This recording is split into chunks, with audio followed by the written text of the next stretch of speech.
La emisión está comenzando. Todos los asistentes están en modo de solo escucha. ¿Qué tal? Muy buenas tardes.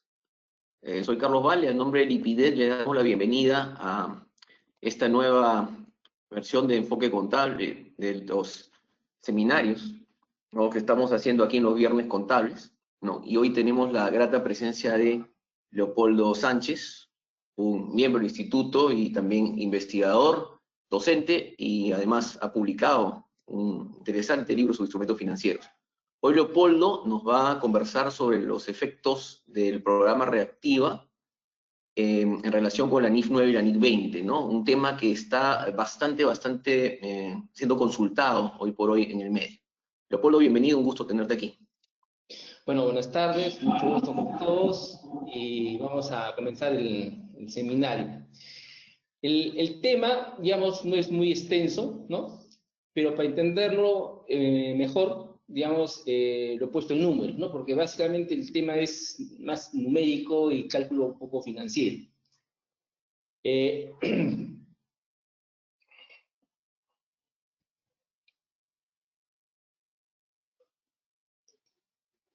Ok, entonces, tenemos primero, para tener una idea del ámbito del tema de instrumentos financieros, que es la NIF 9, una breve descripción de las categorías de activos financieros que existen y de pasivos financieros que también existen. Digamos, tenemos tres grandes categorías de activos financieros, ¿no? Tenemos los activos financieros llevados a costo amortizado, tenemos los activos financieros llevados a valor razonable con cambios en resultados del ejercicio, y la otra categoría es activos financieros a valor razonable con cambios en el hoy, ¿no? Son las tres grandes categorías de activos financieros. Ahora, ¿cómo se hace esa clasificación de los activos financieros, ¿no? La NIF 9 establece que se hace en base a dos parámetros. ¿Cuáles son esos dos parámetros? Una son las características contractuales de los flujos efectivos y el otro es el modelo de negocio. Dentro de las características de los flujos contractuales, podríamos decir que existe dos tipos de flujos contractuales. Uno que yo le llamo los simples y otro los complejos. Los simples serían aquellos flujos que solamente pagan capital e intereses, y los complejos que pagan capital, intereses y tienen algo adicional, como puede ser un derivado implícito. En base a esos dos criterios se hace esta categorización de las tres grandes categorías de activos financieros. Ahora, dentro ya de la categoría de valor razonable con cambios en resultados, podríamos decir que, digamos, esa es la categoría de la regla general de activos financieros, y que, digamos, existe al interior de esta categoría una subcategoría especial que se llama los activos financieros a valor razonable designados, ¿no? ¿Por qué se le dice designados? Una de las razones por las que se designa es para corregir asimetrías contables. Y dentro de la categoría de activos financieros a valor razonable con cambios en el ORI, ¿no?, otros resultados integrales, tenemos dos tipos, ¿no?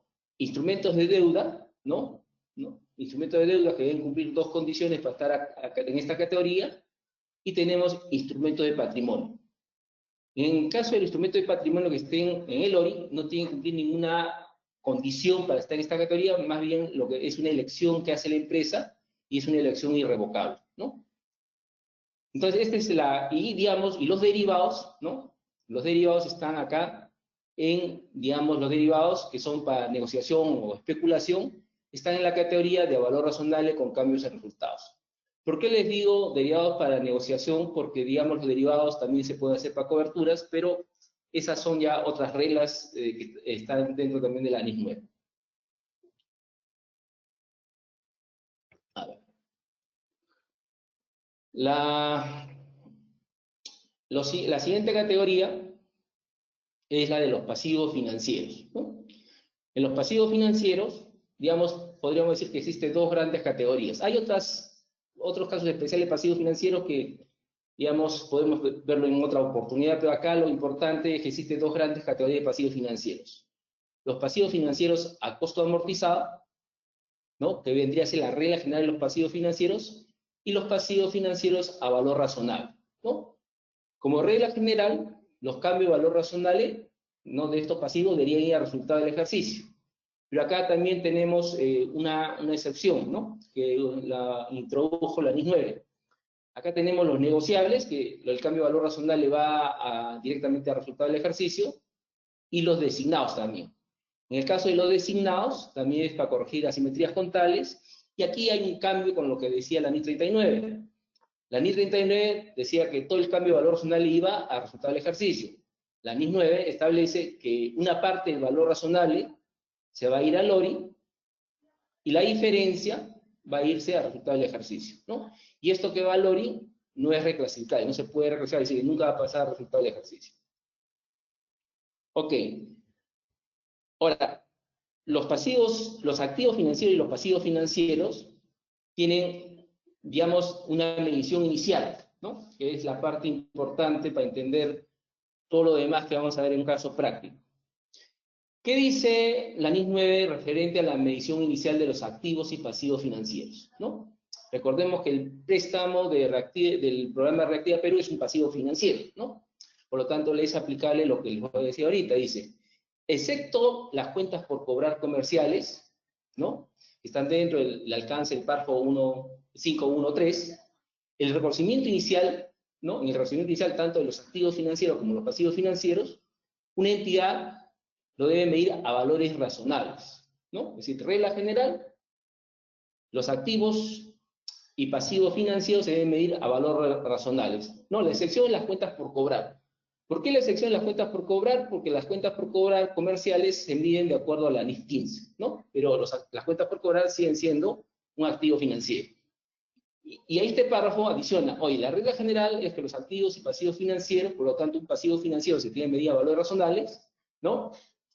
Me dice más o menos, ¿no? Más o menos, le tengo que adicionar o le tengo que restar los costos de transacción, ¿no? Cuando no le sumo, no le resto los costos de transacción, cuando los activos financieros están en la categoría de valor razonable con cambio de resultados, o cuando el pasivo financiero está en la categoría de valor razonable con cambio de resultados. En esos casos, el costo de relación se va a resultados. El préstamo de Reactiva Perú va a caer en la categoría de pasivos financieros a costo amortizado. Por lo tanto, cualquier costo de transacción que tenga ese pasivo se tiene que restar, ¿no? Se tiene que deducir. Esa es la lógica. Ahora, hablemos un poco de la NIS 20, ¿no? El párrafo 10A de la NIS 20, ¿qué nos dice precisamente sobre el tema de un préstamo subsidiado, ¿no? Dice, el beneficio de un préstamo del gobierno a tasa de interés inferior al mercado, ¿no? Entendemos que los préstamos de Reactiva tienen tasas menores al mercado, por lo tanto encaja en esta definición. Se tratan como una subvención del gobierno, ¿sí? Se trata como un subsidio. El préstamo se reconocerá y medirá de acuerdo a la NIS 9, instrumentos financieros. Y como hemos dicho en la lámina anterior, un pasivo financiero, ¿cómo se mide? De acuerdo a la NIS 9, se mide a valores razonables, ¿no? Ahora, adicionalmente, acá nos indica que el beneficio de la tasa inferior, ¿no? Inferior al mercado, se medirá como la diferencia entre el importe en libros inicial. Ese importe en libros inicial, ¿cómo lo va a medir? No lo va a medir al valor nominal que recibo del préstamo, sino lo tengo que medir a valor razonable, que va a ser un valor diferente a lo que estoy recibiendo. Por eso dice, la diferencia entre el importe en libros inicial del préstamo, determinado de acuerdo con la NIS 9, es decir, determinado a valores razonables, y el importe recibido, ¿no? Esa diferencia es el subsidio. Se contabilizará, ese subsidio se contabilizará de acuerdo a la NIS 20. Entonces, este es digamos, el ámbito de lo que vamos a ver en el caso práctico. Ahora, ese subsidio o subvención, ¿cómo lo debo registrar? Lo debo registrar como ingresos, ¿no? Debo afectar ingresos, ¿no? De forma inmediata, o, digamos, en el caso de los préstamos, el ingreso yo lo voy a tener que ir alocando de acuerdo a cómo voy reconociendo el gasto. Este ingreso, este subsidio, ¿qué es lo que trata de compensar? Lo que trata de compensar son los intereses. Entonces, por lo tanto, los intereses, yo en mi contabilidad debo tener no a la tasa que dice el préstamo, porque es una tasa inferior al mercado, los intereses los va a tener a tasas de mercado. Entonces, si yo registro un gasto de intereses a gasto de mercado, esta diferencia que es el subsidio va a ir a compensar. Entonces, ¿cómo va a reconocer el subsidio? Conforme yo reconozca los intereses en resultados, voy a reconocer el ingreso por subsidios en resultados, ¿no? Por lo tanto, inicialmente, mi registro, como vamos a ver en el caso práctico, el subsidio lo va a abonar una cuenta 49, ¿no? Como subsidios diferidos, y después lo voy a ir aplicando, ¿no? En el tiempo, cargando a la cuenta 49 y abonando a la cuenta de ingresos y subsidios que está en la cuenta 75, ¿no? Ahora, para efecto de presentación, ¿cómo presento estos subsidios? Tengo dos formas de presentar. Uno lo presento como un ingreso, ¿no? Que es, digamos, la forma de presentación primaria, pero la norma también me da una alternativa. Me dice, no, si digamos, se justifica el subsidio, lo puedes presentar con neto o compensando, digamos, al gasto al que está subsidiando, ¿no? Es decir, en caso de todos los intereses. Ok. Ahora, lo que le quiero mostrar, esta es la parte superior de un cronograma de un pago de los préstamos reactiva de un banco X, ¿no? Y esto es importante porque yo no sé si todos los bancos presentan la información como en este banco, ¿no? Lo interesante es que acá tengo dos datos importantes. Si se dan cuenta acá, que está marcado en amarillo, dice tasa efectiva anual, ¿no? Y después acá abajito dice tasa costo efectivo anual de referencia, que se llama la tasa de referencia. Para efectos contables, para efectos de la NIS 9, yo tengo que trabajar, digamos, con esta tasa efectiva, ¿no? Bueno, después vamos a ver en el caso práctico, va a quedar más claro.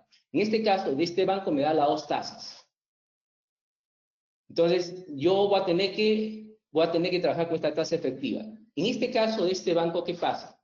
El cronograma, digamos, es un préstamo a 36 meses, pero, digamos, los 12 primeros meses son de gracia, es decir, no hay ningún pago. Entonces, lo que hace este banco, al momento que presenta el cronograma, no te presenta 36 meses, te presenta solamente 24 meses o 24 cuotas, ¿no? Y el interés que te presenta en el cronograma no está trabajado con la tasa efectiva, sino está trabajado con la tasa de referencia. Entonces, ¿qué ilusión da? La ilusión que da es que en los primeros 12 meses no se ha devengado ningún interés, lo cual que para efecto del modelo IFRS no es aplicable. Por eso que, digamos, si yo tengo un cronograma, ¿no? donde el préstamo es 36 meses, pero el cronograma está trabajado con tasa referencial, donde prácticamente en los primeros 12 meses no hay intereses, ese cronograma que me envía el banco no me sirve y lo va a tener que reestructurar, ¿no? ¿Y cómo lo reestructuro? O calculo la tasa efectiva, si es que no tengo el dato, o utilizo la tasa efectiva que me da el banco, que también la puedo recalcular y ver que es la correcta, y tengo que reestructurar el cronograma que me envió el banco, ¿no? Ok. Ya. Entonces, veamos este caso, ¿no? Recordemos que, digamos, las empresas cuando reciben el cronograma del banco ya reciben el insumo, que son las cuotas que tienen que pagar y las comisiones que tienen que pagar, ¿no? Pero aquí vamos a ver más o menos cómo es todo ese cálculo, ¿no? Porque de repente ustedes van a tener que reestructurar el cronograma que les envía el banco, porque el cronograma, si no está trabajado con tasa efectiva, no le va a servir para la contabilidad, ¿no? Subamos este caso, ¿no? Subamos que la tasa de mercado, ¿no? Para esta empresa es 7%, ¿no? Anual. El monto de préstamo nominal, 1 millón de soles. Plazo del contrato, plazo del préstamo, 3 años. La tasa efectiva anual, ¿no? La tasa efectiva anual, ¿no? La que equivaldría a ese 0.55 de la inversión de la año anterior, supongamos que sea 1%, ¿no? Es decir, este 1% es la tasa efectiva, no es tasa de referencia.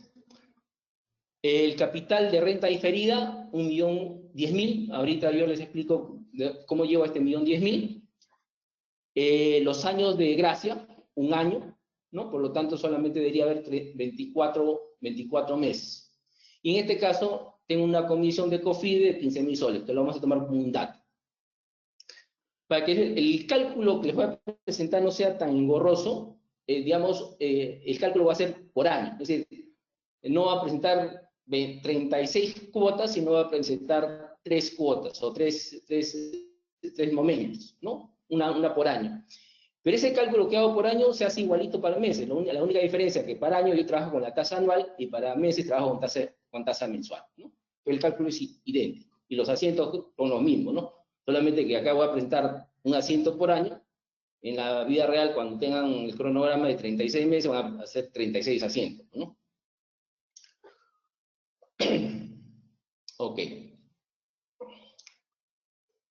Entonces, ¿cómo calculamos la cuota? ¿No? O en el caso, digamos, ya de la vida real, la cuota ya la venís calculada por el banco, ¿no? Pero un poco para que sepan cómo se hace el cálculo. El banco dice, bueno, la tasa efectiva, ¿no? En este caso es 1%, ¿no? El plazo, 2 años. ¿Por qué 2 años? Porque son 3 años del préstamo, pero un año es de gracia. Entonces acá, 2 años. Y acá en lugar de poner el millón de préstamo, pone este capital, que es capital de renta diferida. Si ustedes se acuerdan un poquito cuando estudiaban matemática financiera, había lo que era rentas diferidas, ¿no? Es el concepto, renta diferida, ¿no? Entonces es 1.100.000. Y al final aprieto el aceptar y me sale que la cuota que voy a pagar es 512. No, acá como estoy hablando que son cuotas anuales, voy a pagar en el año 2, voy a pagar 512, en el año 3 voy a pagar 512, ¿no? Este mismo cálculo, viéndolo de otra forma, ¿no? Los 512, ¿de dónde salen? ¿No? Acá está esta fórmula, que se llama fórmula en el Excel, se llama pago, ¿no? Que le pongo como tasa, como tiempo, 3 años menos 1 año, ¿no? Que le pongo como capital 1.010.000, ¿no? Y con esos datos me va a salir la cuota, que es 512.000.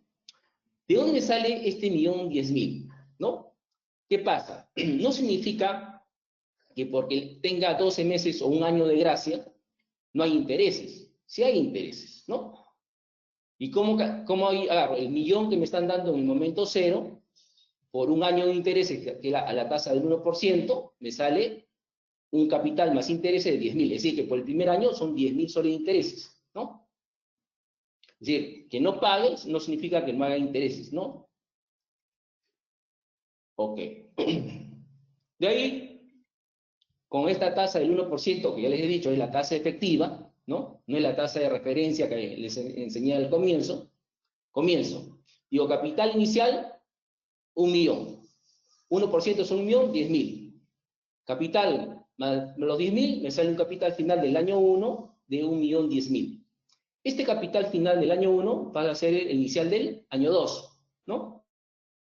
Si estuviéramos trabajando con meses, sería capital final del mes 1, pasa a ser inicial del mes 2, ¿no? Y así sucesivamente.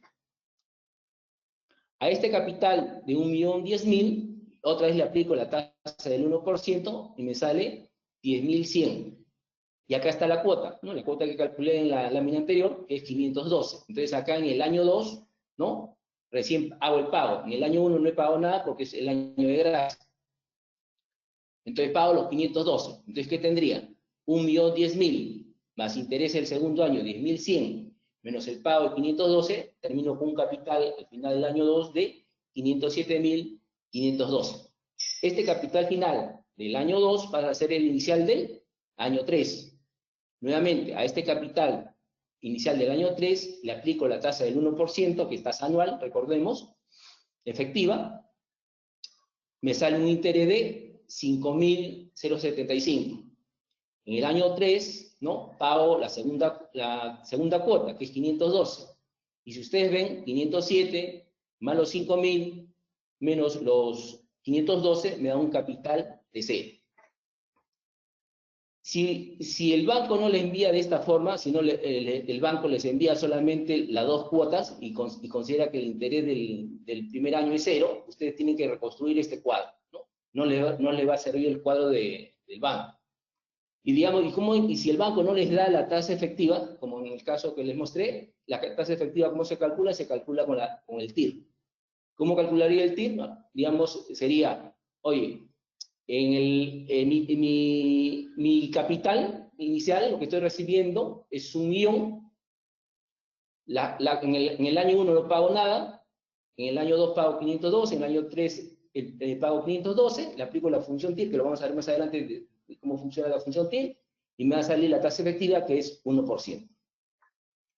Una vez que esto ya tengo este cuadro, ¿no? Que o lo he tenido del banco, o lo he tenido que reconstruir en función a la información que me daba el banco, tengo que encontrar el valor razonable del pasivo, porque el valor razonable del pasivo no es 1 millón, porque la norma me dice que debo encontrar el valor razonable del pasivo.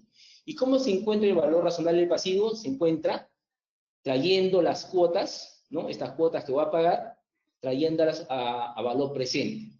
¿Pero con qué tasa? No con la tasa subsidiada, sino con la tasa de mercado, que para este caso hemos dicho que la tasa de mercado para esta empresa es 7%. Entonces, ¿qué hago?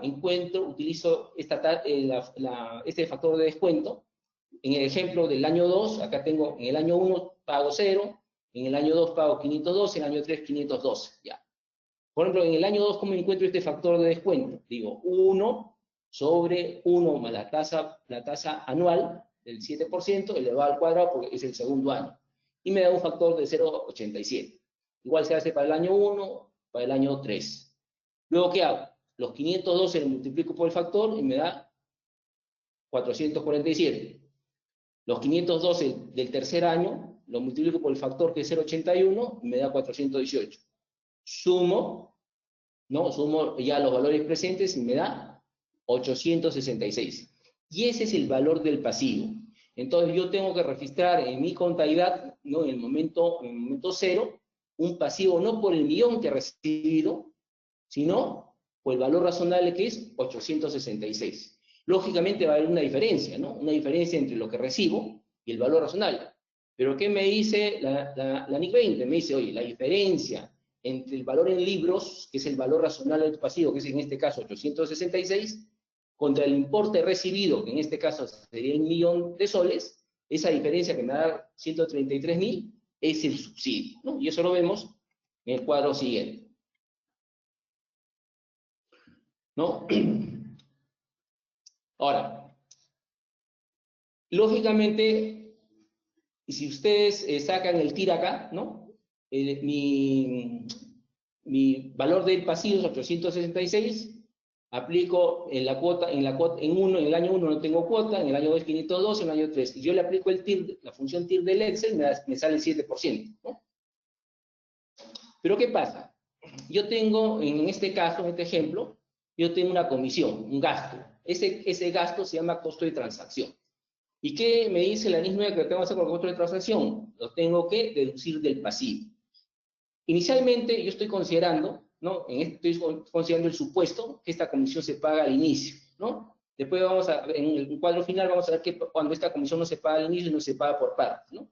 Ahí altera la tasa efectiva. Entonces, en este caso, si se paga al inicio, yo tengo que a mi valor, el pasivo que es 866, le tengo que restar el costo de transacción 15.000, y me sale que mi pasivo neto es 851.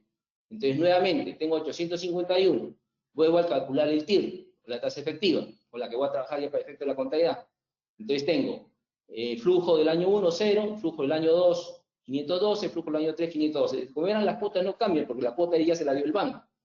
Aplico el TIR y me sale que la tasa efectiva es 7.76, ¿no? Y con esa tasa efectiva voy a elaborar mi cuadro de costo amortizado para efectos de mi contabilidad, ¿no? Para efectos de mis asientos contables, ¿no? ¿Cómo se calcula la función TIR? ¿No? Entra a funciones financieras, en funciones financieras busca esta función que se llama TIR, y acá donde dice valores le hace el flujo, ¿no? Este es el flujo, le da las celdas de acá de 851 a 512, pones a aceptar, y te sale la tasa efectiva de 7.76. ¿Cómo hago mi primer asiento? Mi primer asiento será, pues, entra a mi caja bancos, ¿no? Entra el millón de soles que me da el banco. A mi pasivo lo registro al valor razonable, es 866, y la diferencia entre el millón y los 866 es el subsidio. Inicialmente lo pongo en una cuenta diferida. ¿Por qué? Porque la tengo que aplicar a lo largo del tiempo del préstamo. El costo de transacción, que es el pago de COFIDE, que estoy asumiendo que se paga íntegramente al inicio, ¿no? Cargo al préstamo, ¿no? Y abono a bancos. Con lo cual mi préstamo justamente va a quedar en 851, 866 menos los 15. De ahí elaboro mi cuadro de costo amortizado con tasa efectiva de que calculé de 7,76, ¿no? ¿Cuánto es el monto de mi pasivo? Es los 866 menos los 15 son los 851. Entonces, a estos 851 le aplico la tasa efectiva de 7,76 y me sale un interés de 66.011. Si se dan cuenta, este interés es el interés de mercado, ¿no? Que no es el interés que aparece en el cronograma del 851 más el interés de 66, pagos en el año 1 no hay, me sale 917 de capital final. Este capital final pasa a ser el inicial del siguiente año. ¿Sí? Nuevamente, a estos 917 le aplico la tasa efectiva de 7,76 y me sale un interés para el año 2 de 71.131. En el año 2 hago la primera cuota, ¿no?, del cronograma. En el año 2, 512. Entonces tengo 917 más 71 de intereses del año 2, menos 512, que es el pago, ¿no? Y me sale un capital final de 475. Este capital final del año 2 pasa a ser el inicial del año 3. Nuevamente, sobre esto yo aplico la tasa efectiva de 7,76, me sale un interés de 36 para el tercer año, pago 512, con lo cual 475 más 36 menos 512 me da un capital final de 0, ¿no? Con eso se demuestra que todos los cálculos están bien, porque acá al final tiene que salir 0, ¿no?, cuando cancelo el préstamo. ¿Cuánto es la suma de los intereses? La suma de los intereses con tasa de mercado es 66 más 71 más 36, me sale 174. ¿Ok? Entonces, acá pongo los intereses, ¿no? Estos de acá, los traslado acá, año 1, año 2, año 3. 66, 71, 36, 174. El subsidio, recuerden cuánto era. 133, cuando tengo la cuenta 49, pero tengo que aplicar resultados como ingresos a lo largo del tiempo, a lo largo de los 3 años. ¿Cómo lo aplico? Lo prorrateo en función a los intereses. Entonces yo digo, oye, 174 es el 100%. ¿Cuánto es 66 de 174? Es el 37%. Después digo, ¿cuánto es 71 de 174? Es el 40%. Luego, 36 de 174 es el 21%. Sumo 37 más 40 más 21 está el 100%. En base a estos porcentajes voy a aplicar el subsidio a lo largo de los 3 años. Tomo los 133, lo multiplico por el 37%, me sale un subsidio del año 1 de 50.000. Los 133 multiplicado por 40% me sale 54 de subsidio para el año 2. 133 por el 21.20% para el tercer año me sale un subsidio de 28. ¿Ok? Ahí está, sumo los 50 más 54 más 28 y están los 133. ¿Cuánto es mi efecto neto en los 3 años? Si comparo intereses como gasto y subsidios como ingreso, si yo hago la diferencia, 174 menos 133 me sale 40.000. ¿No? 40.000 como gasto neto a lo largo de los 3 años. Que justamente lo puedo hacer conciliar. ¿Cómo lo concilio? ¿Cuánto eran los intereses que aparecían en el cronograma del banco? ¿No? Hemos visto, era 25, 175. ¿Cuánto es la comisión de COFIDES? 15.000. Sumo y justamente cuadra con los 40.000. Otra forma de conciliar, oye, ¿cómo concilio los 174? Los 174 va a ser la suma de los 25 del cronograma del banco, más los 15.000 de COFIDE, más los 130.000 de subsidio. Sumo las 3 cantidades y me da los 174.000 de intereses. ¿Ok? Lo siguiente sería, a ver, los registros contables, ¿no? Fíjense que yo voy a registrar en la contabilidad no los intereses subsidiados, no los intereses con la tasa del 1% que están en el cronograma. Yo lo que voy a registrar en la contabilidad son los intereses con tasa de mercado. Entonces, mi primer asiento en el año 1, a pesar que no hay pagos, pero si hay intereses devengados, es de cargo a la cuenta 67, intereses como gasto, 66.000, abono al pasivo, al préstamo, 66.000. Pagos, no hay nada, por eso no registro nada. En el año 2, Los intereses del año 2 son 71.132, cargo a gastos por intereses, abono al pasivo del préstamo, el mismo monto, 71.000. En el año 2 sí hay pago. Entonces cargo al préstamo, ¿no? Al pasivo, 512, y abono contra bancos, 512. Por el año 3, el registro por los intereses sería de forma similar. Cargo a gasto financiero 36.000, abono al pasivo 36.000. Y en el año 3 también tengo que hacer el pago de la otra cuota, cargo al pasivo 512, abono a bancos 512. Si hago yo la mayorización de mi pasivo, yo comencé con un pasivo de 851, le aboné intereses del año 1, 66, intereses del año 2, 71, e intereses del año 3, 36. ¿Cuánto suma? 101.025. ¿Y qué le cargaba a este pasivo? Le cargaba la cuota que pagué en el año 2, 512, la cuota que pagué en el año 3, 512. ¿Cuánto suma? 1.025. Con lo cual el pasivo está saldado. ¿Cómo será el registro del subsidio? En base al cuadrito que hemos realizado, entonces inicialmente el subsidio yo lo aboné a la cuenta esta 49, ¿no? De subsidios diferidos. Ahora por el año 1 devengaré una parte del subsidio en base al cuadro de prorrateo que hemos hecho. Cargaré a la cuenta de subsidios diferidos 50.000 y abonaré ingresos a la cuenta 75 de una cuenta específica de subsidios, ¿no? Los 50.000. En el año 2, igualmente, cargaré a la cuenta de subsidios diferidos 54.000 y abonaré a la cuenta de ingresos resultados, no, a la cuenta 75, los 54.000. En el año 3, de igual manera, cargaré a la cuenta diferida 28.000, abonaré ingresos por subsidios 28.000. Mayorizo mi cuenta de subsidios diferidos, ¿no? Yo comencé con un saldo de 133.000. En el año 1 le he cargado 50.000, en el año 2 54.000, en el año 3 28.000, con lo cual saldé mi cuenta de subsidios diferidos, ¿no? Con eso está cuadrando. Ahora, la otra alternativa, oye, ¿qué pasa si la comisión de COFIDE, que es un costo de transacción, ¿no? No la pago al comienzo del año, sino que la pago a lo largo de los 3 años, ¿no? Supongamos que sea 5.000 por año, ¿no? Este es un dato, tómenlo como dato, ¿no?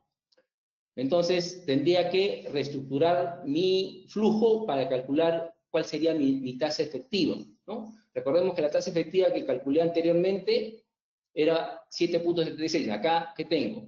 Tengo el flujo del préstamo, a valores razonables, que es 8.66, lo pongo negativo. En el año 1 no hay pagos, en el año 2 hay un pago de 512, en el año 3 un pago de 512. La comisión de COFIDE, digamos, la pago al vencimiento, ¿no? Al vencimiento del año 1, 5.000, al vencimiento del año 2, otros 5.000, y al vencimiento del año 3, otros 5.000, ¿no? Por lo cual mi flujo total sería acá, es la suma de las dos columnas, esto más 0, me da 866, acá 0, más 5.000, 5.000, 512 más 5.000, 517, 512 más 5.000, 517. Este es mi nuevo flujo. A este nuevo flujo le aplico el TIR, ¿no? La tasa interna de retorno que me calcula la tasa efectiva, y me sale que si las comisiones se pagan de esta forma, la tasa efectiva va a ser ya no 7.76, sino va a ser 7.65. Elaboro mi cuadro de costo amortizado. Como verán, ahora mi pasivo es 866 porque mi pasivo no ha sido disminuido al inicio. 866, que es el valor razonable.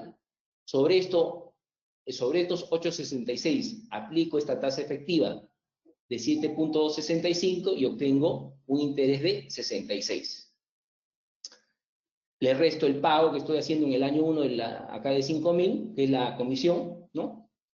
Al final del año 1 estoy haciendo este pago de 5.000, con lo cual tengo 866 más 66 intereses, menos este pago de 5.000, que es la comisión de COFIDE, y obtengo un capital final de 927.000.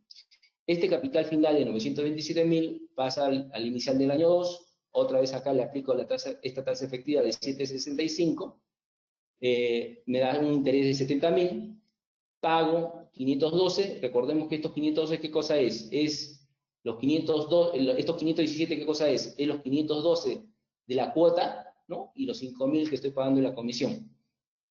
Entonces, 927 más 70 menos 517 me da 480. Este capital final del año 2 va a ser inicial del año 3. Nuevamente, a estos 480 le aplico la tasa efectiva de 7,65, ¿sí? Y me sale un interés de 36.791. Acá pago 517, y estos 517 es este monto de acá, que es la suma de la cuota 512, más 5.000 de la comisión, y tengo que 480 más 36 menos 517, 0, ¿no? Con lo cual mi pasivo queda cancelado. Y si ustedes se percatan, con esta tasa efectiva ha cambiado los intereses de cada año, ¿no? Si comparamos con el cuadro anterior. Pero lo que no ha cambiado es el interés total. El interés total sigue siendo igual que en el cuadro anterior, 174.000, y el subsidio también sigue siendo 133.000. Es decir, cambia, ¿no? Si las comisiones de COFIDE se pagan en forma anual, va a cambiar la distribución de los intereses a lo largo del tiempo, pero el total no cambia. Va a cambiar la distribución del subsidio a lo largo del tiempo de los 3 años, pero el total no cambia. ¿Ok?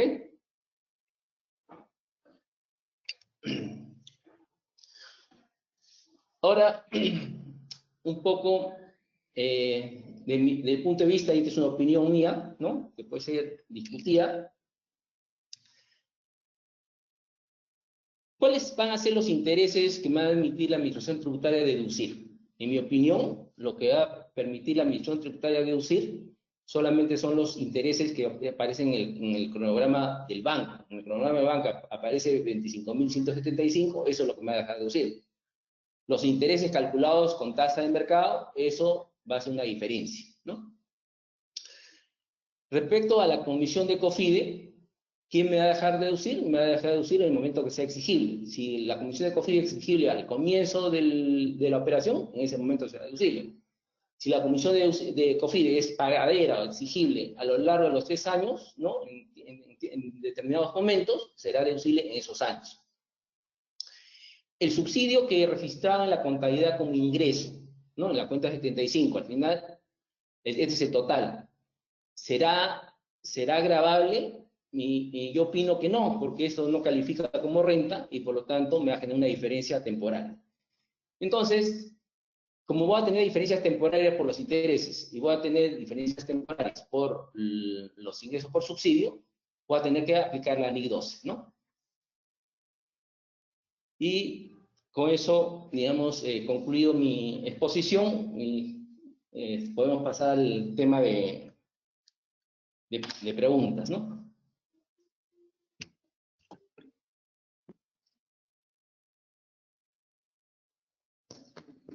Muchas gracias, Leopoldo.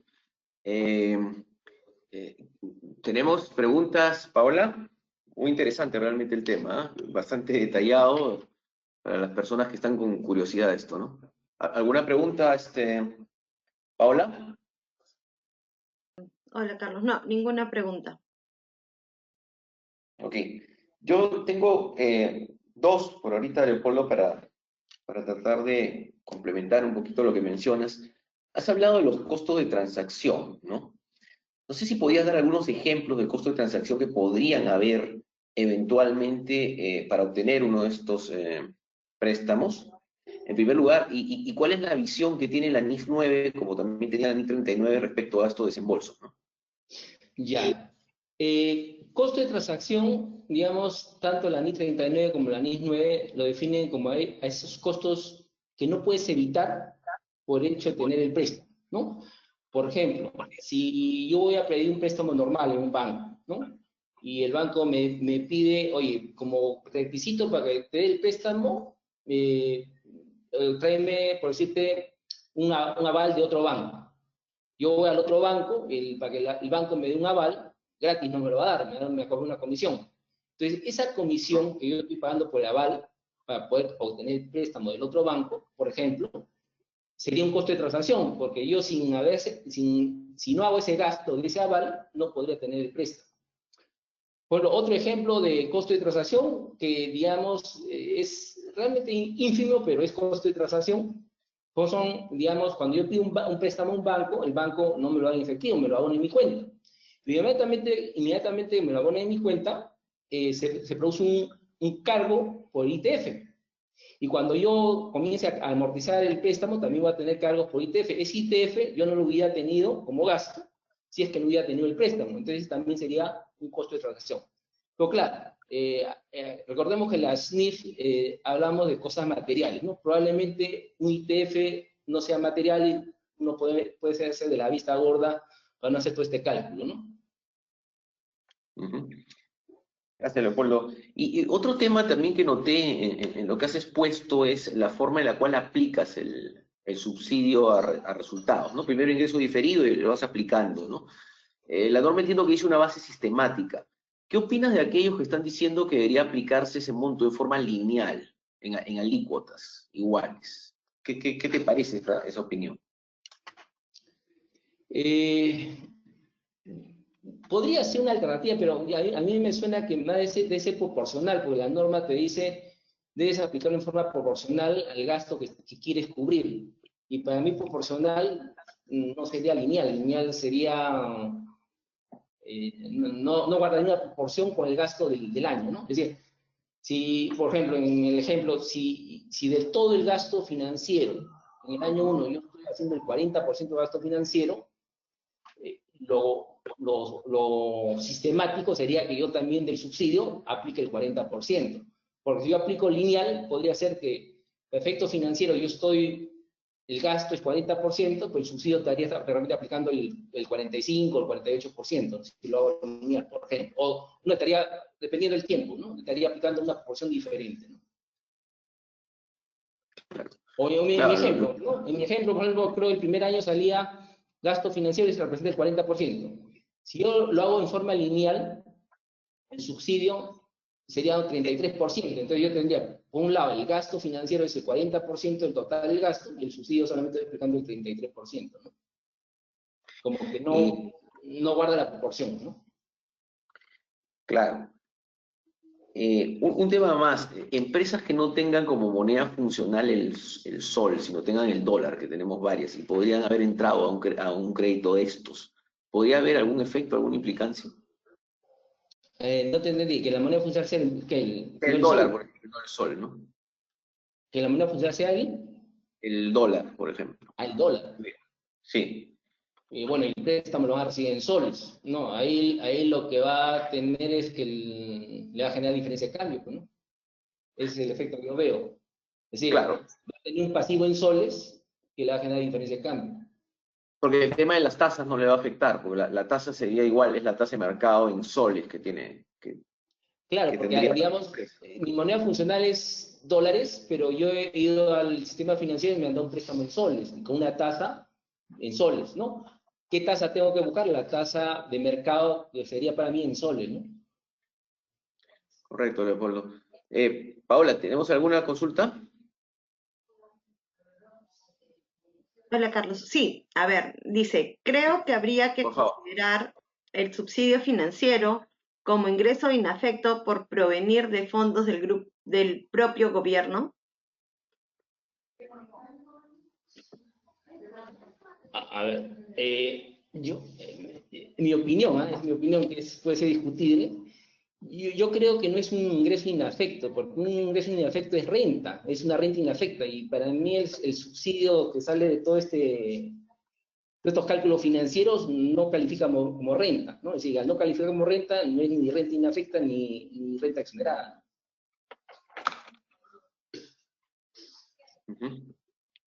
¿Paola? Dice, ¿qué pasa si en el término del segundo año decides repagar la deuda? ¿Las opciones de repago de deuda reduciría el gasto financiero?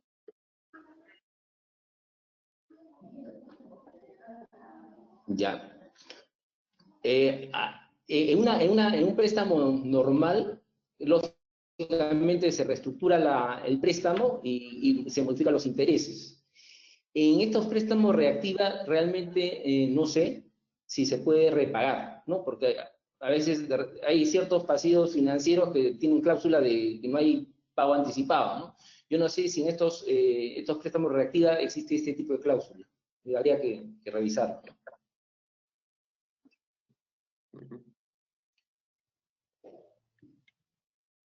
Otra pregunta, dice, ¿Alguna más? Sí. en su opinión, ¿cuál sería la mejor presentación? ¿Estado de resultado del subsidio? Eso es lo que me ponen. En su opinión, Ya, ¿cuál sería la en mi mejor opinión, yo presentación? me Estado inclinaría de a presentar resultado del subsidio. el subsidio. Claro, yo me inclinaría a presentar el subsidio como otros ingresos, después de resultados operativos, ¿no? No lo netearía con el gasto financiero. ¿Por qué? Porque, digamos, el gasto financiero realmente es, yo debo reflejar el gasto financiero del mercado, ¿no?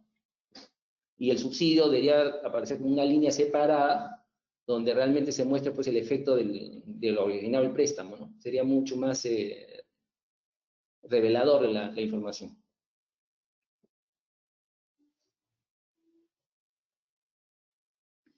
Pero como dije, no impide, digamos, que use la presentación alternativa. La presentación alternativa es que el subsidio lo netee del gasto financiero, ¿no? Y lo presente neto.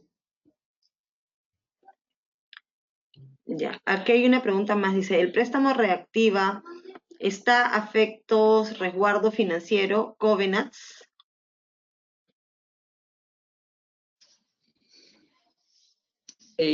No te sabría decir porque tendría que revisar qué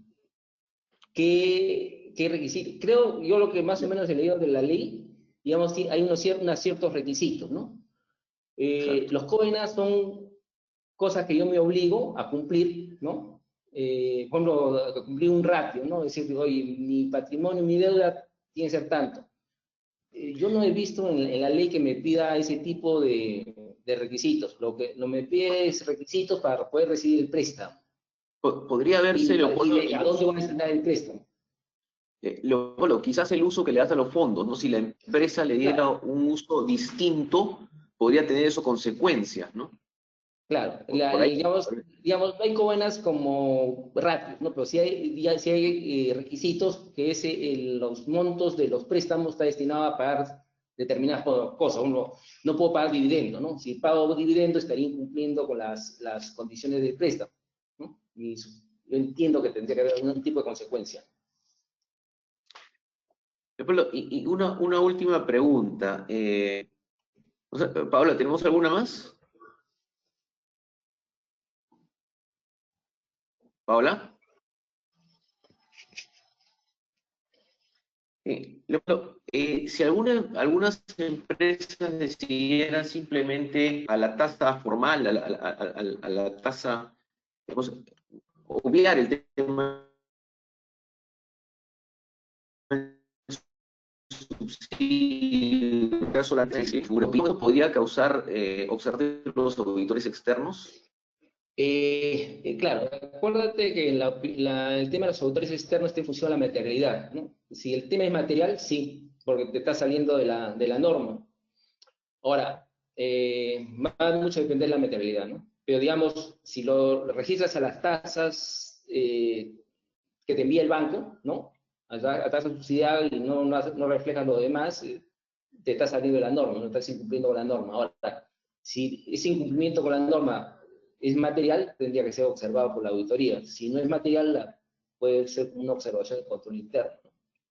Ahora, mi tema también es el otro tema, el tema tributario, ¿no? ¿Qué es lo que va a ser, bueno, como son 3 años, ¿no? ¿Qué es deducible en el primer año? Digamos, si yo utilizo el cronograma del banco, como el ejemplo que di, que recién los intereses comienzan a partir del mes 13, es decir, en el primer año yo no tendría intereses, ¿no?